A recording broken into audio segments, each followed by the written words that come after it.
What's going on, guys? It's your boy Dev, back again with another mock draft. Today we are drafting from the 104, again in a 12-team PPR mock on ESPN. So we've already done 1, 2, and 3. If you haven't seen those videos, check them out. Links in the description. Let's get into it. We're starting in 5 seconds, and let's see if we can build as good of a team as we did in the first 3 episodes. All right. Jefferson off the board, number 1.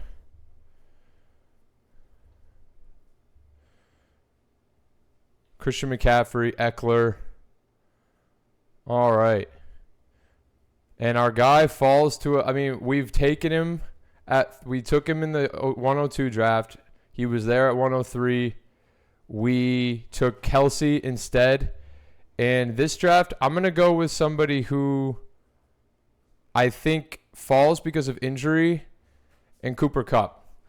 Cooper Kupp is a guy that last year led the NFL in points per game, fantasy points per game, but he was injured for a large amount. But up until his injury, he was leading the league in fantasy points per game by a margin of, I think he was averaging 23 points per game, which is absolutely elite. He was outpacing Justin Jefferson. He commands targets in that Rams offense, and if he can stay healthy, yes, he's 30 now, but if he can stay healthy, he's an elite option, and I think it's a risky pick, but if it pans out, it's an absolute slam dunk at number 4. Some creators out on YouTube have said that you should take him number 1. I think that's a bit far-fetched. I'm not taking him over Justin Jefferson. Jamar Chase is there. And Tyreek Hill, also another guy that I think at 4 could have been in contention. I think he's falling a little bit because of his potential suspension. But if we have the chance to take a guy in Kupp at number 4, I'm very, very happy making that pick at number 4. And if he falls to you past 4, you're taking him every time. And this is a full PPR league, so I'm leaning towards receiver in the first round of these drafts just because I know unless McCaffrey falls to me at 4, I would have taken him, but he didn't. And I want that elite level receiver upside because I know we can get an elite running back usually to fall to us in the later rounds, and we've been able to build these amazing teams drafting wide receivers and quarterbacks early. So let's see what happens. Yesterday, Jonathan Taylor left training camp with an excused absence to deal with a personal matter. Not sure the entirety of the details behind that. Maybe he does have a personal matter he's dealing with, but I know there's already some bad blood between the organization and him right now, so hopefully that doesn't mean too much. But that being said, I am nervous about Jonathan Taylor this season. The talent's there. We know what kind of player he is, but there is a lot of risk there. I think Jacobs and Jonathan Taylor both have risk. Nathan dropped a comment on the channel on our 101 video asking, should we be worried about Jacobs and Taylor? And I think the answer is there is some concern there, but we know how sitting out bodes for players long term, and didn't work out for Le'Veon Bell. Hasn't worked out in the past for guys like Melvin Gordon as well. So I really think that they will ultimately play. It's just going to depend on, can they play up to that level? But I believe that at their ADP, they're slam dunks. Okay, A.J. Brown falls to us here. We're taking A.J. Brown here and pairing him with the guy in Cooper Kupp. We do line up bye weeks, which is awesome, guaranteeing us that we have both these guys the rest of the other 16 weeks. We're going to have them. And that's going to give us an extremely elite ceiling. Pairing, we might have the best wide receiver duo in this league right now. So after we lock in A.J. Brown, Jonathan Taylor goes off the board, followed by Patrick Mahomes and Josh Allen. Quarterbacks may start to go relatively quickly here. Okay. Now, we will consider stacking with Hurts here. If we can get Jalen Hurts with this pick, I'm going to be taking him all day. But we won't rule out running back. Okay, Jalen Hurts is here. Ooh, this is a tough one because we do have a lot of elite running backs. So we're going to take Joe Mixon here. Yes, we could go for the stack with Jalen Hurts, and I think that's a great option. But I do believe that the running back drop-off is much more significant. Getting a running back in Joe Mixon that he's going to command targets and touches. Last season, we saw him have a career high in targets, and he was catching a lot of passes. He was very inefficient from a running standard, but they have upgraded that offensive line, and we hope that, the touches and volume that he receives will translate to more points scored than he got. So he's a workhorse RB1, not going to be too much competition there. So I'm taking him in the third round and not overthinking it. We're going to be able to get another quarterback down the board, possibly looking at Justin Fields, Herbert, or possibly Lamar if he falls to us, but we'll address that when it comes to it. How do you guys feel about stacking quarterbacks? Are you prioritizing stacking a quarterback with a wide receiver, or are you over picking maybe a better option at a different position? Let me know what y'all think about stacking. Obviously, an underdog, you're looking to stack more than you might in your redraft league, but I want to know what y'all think about that strategy. So after we take Mixon, goes ETN, Najee, Jalen Hurts, Judy, and Ramondre. Aaron Jones and Jahmyr Gibbs still here, which is interesting. Potentially falling past ADP. Ramondre is still going pick 3, round 3, pick 9, which, considering the Zeke news, it seems people are not very concerned with Ramondre's role, and I wouldn't really be. And that's why I think Ramondre has fallen less than Breece Hall, just because we know what Zeke is at this point in his career. He's more of a big body. He can't cut and shift the same way. He's taken a lot of carries and a lot of beating. And so I think that he's going to probably have more of a goal line role with Ramondre still, receiving the bulk of the carries and the bulk of the targets. I'm not very concerned. Dalvin Cook and Breece, I am more concerned because Dalvin Cook still at a point in his career where he can be an effective rusher and pass catcher.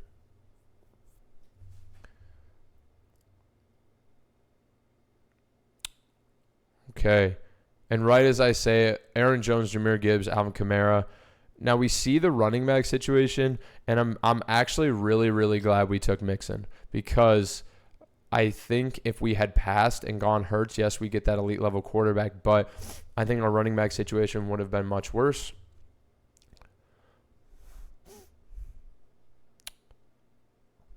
Locking in TJ Hawkinson with that elite level tight end upside, I think is definitely something we might be looking to do potentially at the top of the 5th round. Now, looking at pick 45, it's going to be interesting. There's 2 quarterbacks at the top of the board.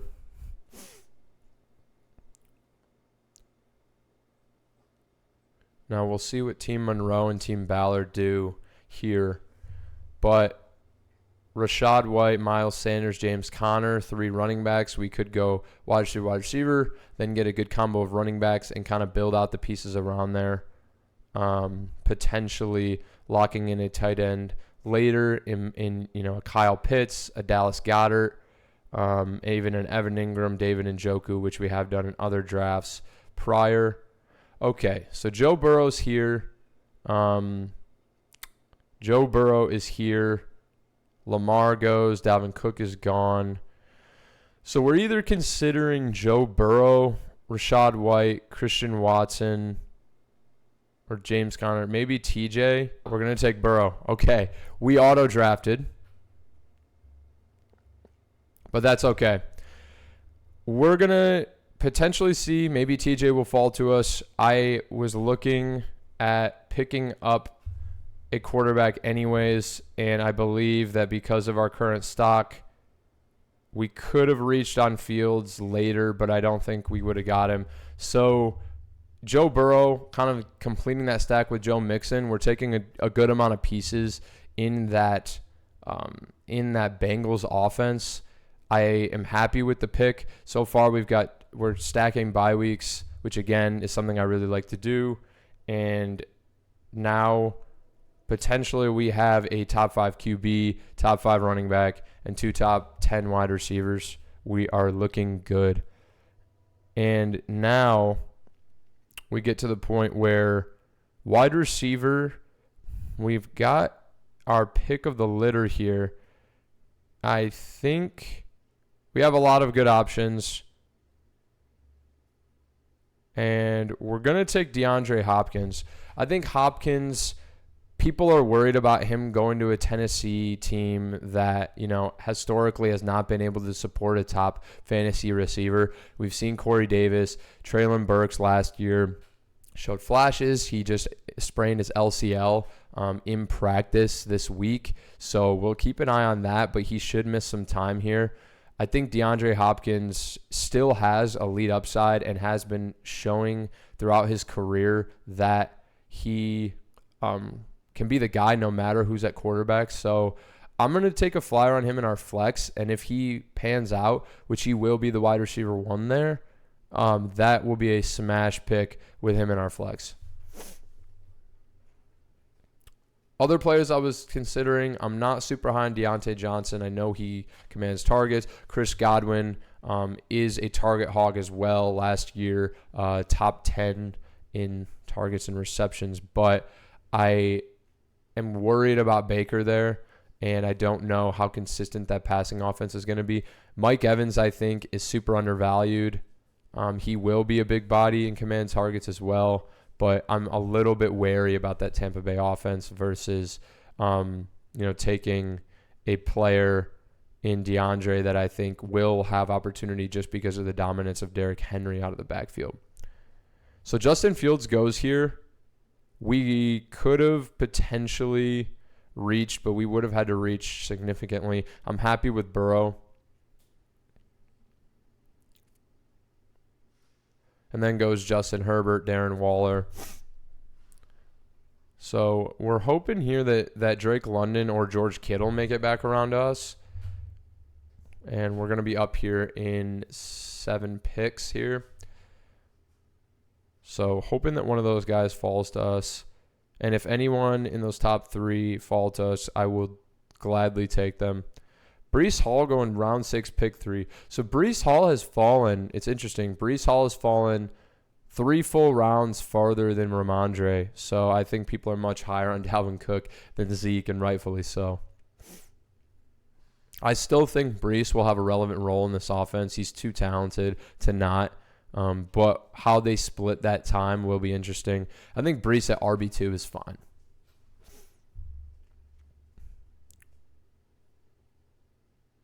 Okay, so Kenneth Walker goes off the board here.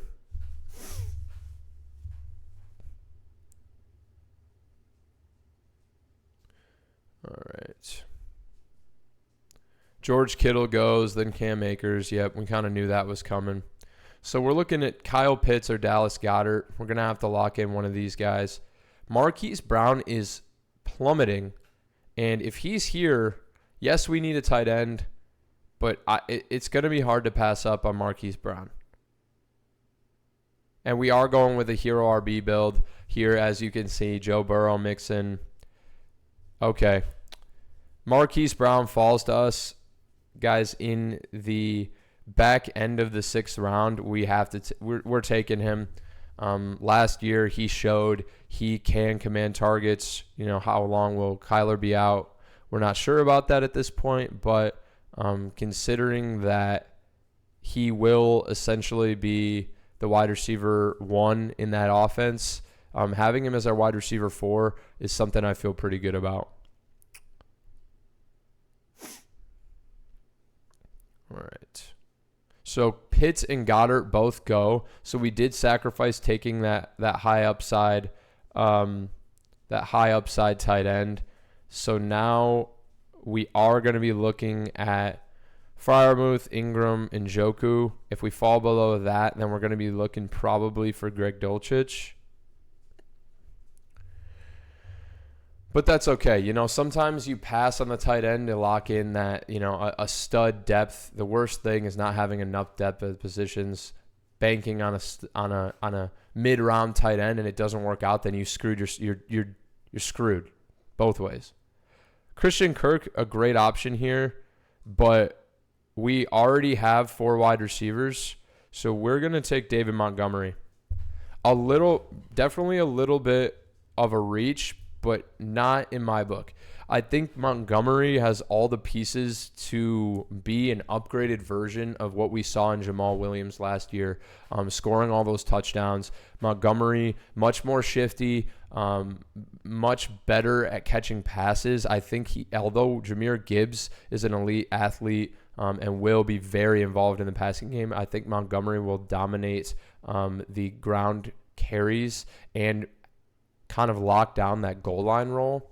So I have no doubt in him to be able to have a prominent role in that backfield. And I think the Lions score a ton of points. They're gonna have touchdown opportunities, plentiful. So I think him at our RB2 is amazing. And this team is looking really, really good. So we've got Joe Burrow at quarterback, Joe Mixon and David Montgomery at running back, Cooper Kupp and A.J. Brown at wide receiver with DeAndre Hopkins in the flex and Marquise Brown as our wide receiver 4.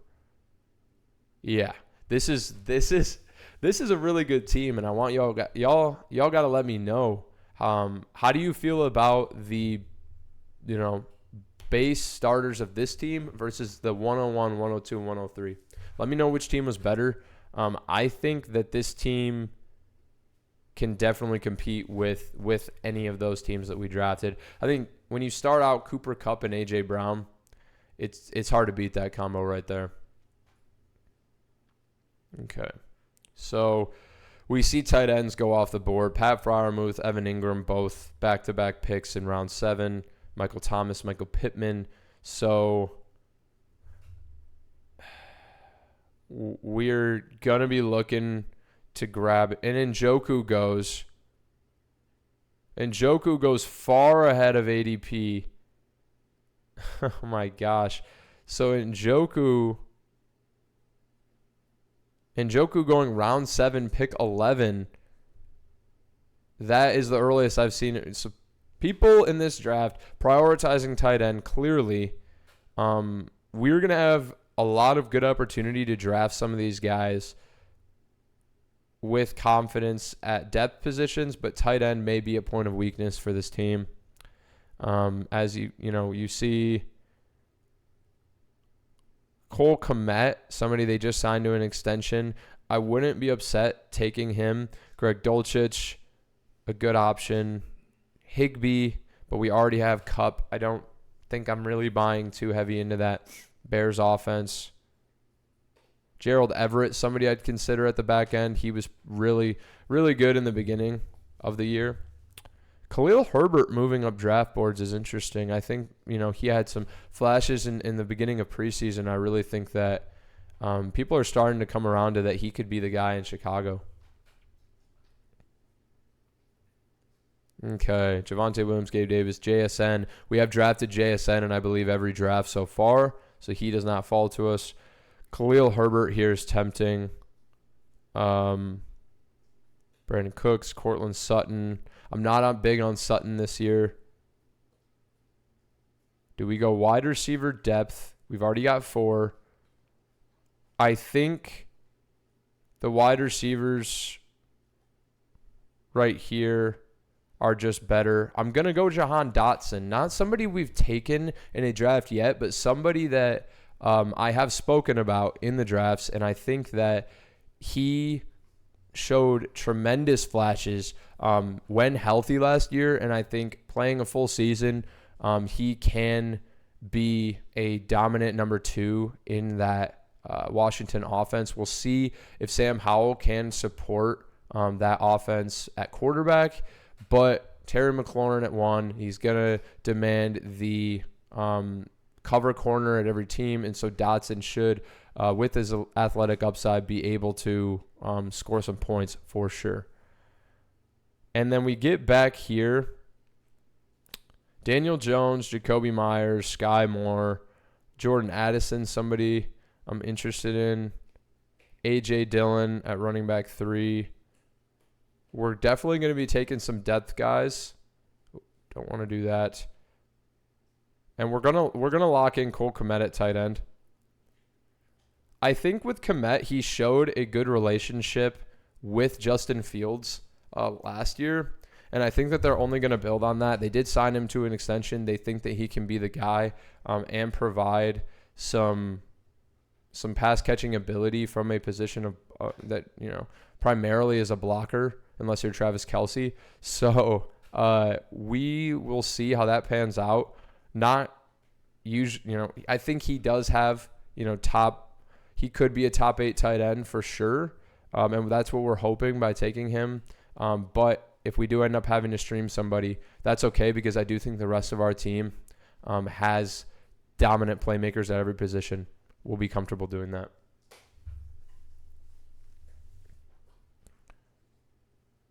Okay. We take Kmet, then goes Juju, Tua, Daniel Jones, Aaron Rodgers, and Geno Smith. So people going with some late round QBs here.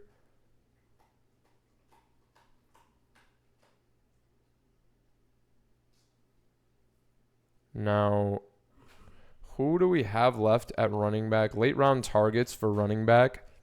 Zach Charbonnet, Rashad Penny, Jamal Williams would be good.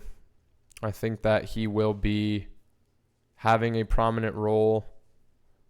I don't think Kendre Miller is going to really be the guy. They signed Williams. We know what his touchdown upside is. Even if you have to throw him in and he scores a touchdown here or there and, gets you a couple points, he is RB3. We're going to be streaming. We're going to have elite depth at receiver, so potential trade value there to get a better RB3. But I think for taking we took one running back through the first 2, 3, 4, 5, 6. Through the first 6 rounds, we took one running back. So definitely hero RB build. David Montgomery, killer RB2. Okay, Jamal Williams still here. We're up in 4 picks. There goes Jerick McKinnon and Quinn Johnson. Jerick McKinnon is somebody we would have considered for sure as well. And I think at this point in the draft, you're just looking for the guys that the guys that you like. We've taken Elijah Moore a lot down the board. There goes Jamal Williams. Jeff Wilson, somebody I don't really think will be super involved with Devon Achane, stepping into that offense, getting a lot of praise out of camp. I think that he's someone with elite athletic upside, going to be involved. There's a lot of mouths to feed in Miami. Not really wanting any part of that. And with Javonte Williams coming back, P. Ryan has really fallen down draft boards. Not someone I'm really too interested in either. So we are going to take, yes, I know Kenneth Walker. Kenneth Walker is in Seattle, but Zach Charbonnet is somebody that I really like as an RB3 option. I think he's a crazy athlete. He can catch the ball very efficiently, bulldoze over defenders. I think he's going to get a prominent role. You don't take a running back, where they did if they just want, Kenneth Walker to be the guy. So I'm really liking the look of this team. Can we get Elijah Moore here? Again, we've taken him, I think, in every single draft as well. So we'll see if he makes it back to us.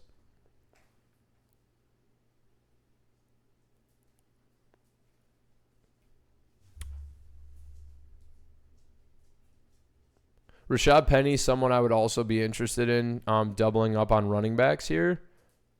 And Rashad Penny goes the pick before us. So they're making it easy for us. DJ Chark and Elijah Moore we saw what DJ Chark can do. He's had some good seasons in Cleveland. No, not Cleveland. In Jacksonville and in Detroit. But I like the upside of a young player, 23 years old, and Elijah Moore. I think he's, I'm going to keep taking him every draft. This is one of my big sleepers for this year. And I think, you look at the age, you look at his elite numbers, based off his stats, his rookie year, definitely showed tremendous flashes in an offense that was otherwise pretty bad. So I like him to bounce back. If Watson can get it together, I've already said it every video, he's going to be a stud pick here in the 11th round.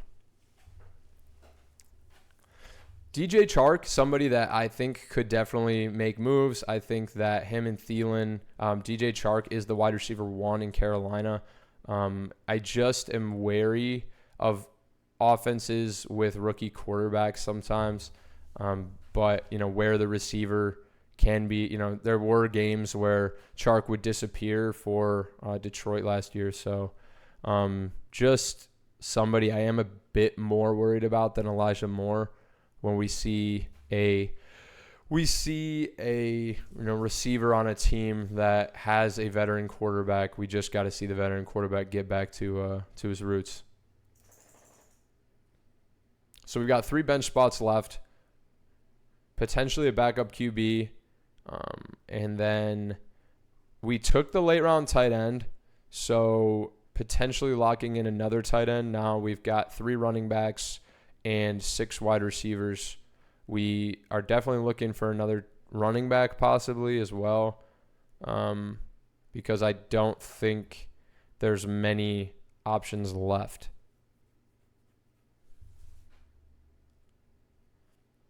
At this point in the draft, I think you're taking flyers on guys that you believe could show tremendous upside.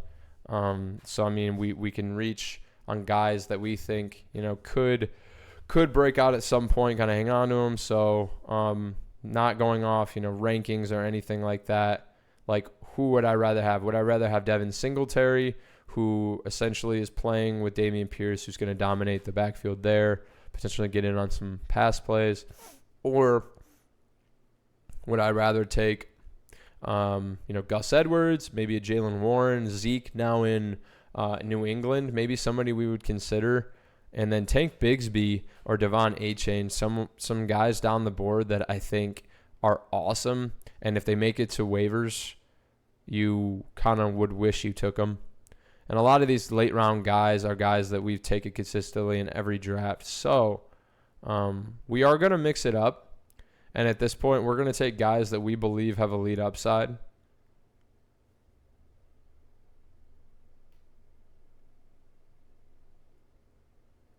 And that's going to start with Tank Bigsby. I think Tank Bigsby, a guy that's the Jaguars have loved in camp.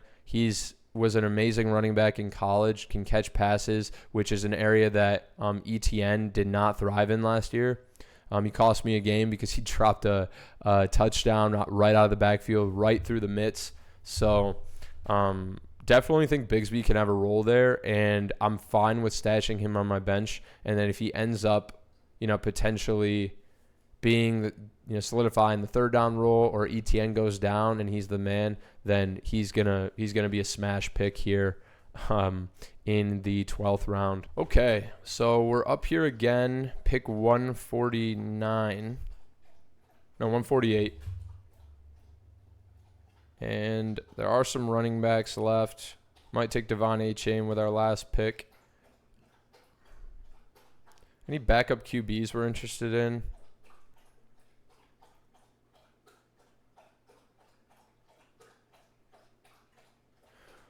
We'll take Jared Goff at backup quarterback. I think with Goff, we're taking a QB that we know, if Joe Burrow does miss time with that leg injury, I want someone on my team that can step in and suffice until he gets back, if he is gone for week 1. And with Goff, he's playing the Chiefs on opening night. They're going to throw the ball a ton. It's going to be a high scoring game. And I think that Goff could have a big week 1 and potentially show that, he should have been drafted way higher. So I'm fine with taking him as a second to last spot on our bench. And at this point, I'm not really thinking about taking a backup tight end. I think that at this point in the draft, the tight ends are all stream options. There's no one that I think is going to be a smash, a smash pick at 120-ish projected points. That's less than 10 points a game. If Kmet doesn't work out, we will just stream waivers for our backup tight end. I'd rather have that position on a potential high upside player. And I think that we will be able to lock that in. So at this point, as we look at running back, a lot of the players available are safe picks. Guys that, they're never going to be like this amazing sky is the limit, the ceiling is way up here type guys, but and that's not really what you want at this point in the draft. Like, we took our safe picks earlier in the draft. We want our high upside guys that could break out, potentially be tradable, or potentially be in our starting lineup, and it's few and far between. So I am going to be looking for guys that just have elite athleticism, elite upside. Jameson Williams, somebody that I think could be really, really good, and he will be back after 6 games. But I think we have enough wide receiver coverage where I want to lock in another running back potentially, and I'm going to take Devon Achane. In Achane, we're taking a player that he has 4.3 speed. He can catch passes like a receiver. He runs extremely hard. And so, yes, we did take 3 rookie running backs on our bench, which, yes, that definitely is risky, but I think that it's going to be really good. And I think that they're all in great roles to have, that RB2 potential for switching in on bye weeks. Now we are looking at defense. Can we complete the trend? Can we get the Panthers again? It's Panthers D every time, baby. We're doing it. I got to get a recording. Those linebackers for the Panthers. Young DB core. New scheme. No. We're taking them because it seems consistently they have usually a good defense. I have heard good things out of camp, and defense doesn't really matter. Plenty of times you're going to take a defense, you start them week 1, they shit the bed, and that's just all there is to it. So, and then you pick up a new defense on waivers. Let's see who the Panthers play week 1.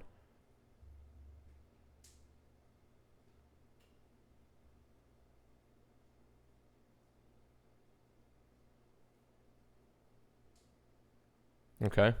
We can't see that. Cool. Never mind. Shot in the dark, baby. Sometimes you just go for it. All right. Last pick coming up. Do we take our guy, our hero?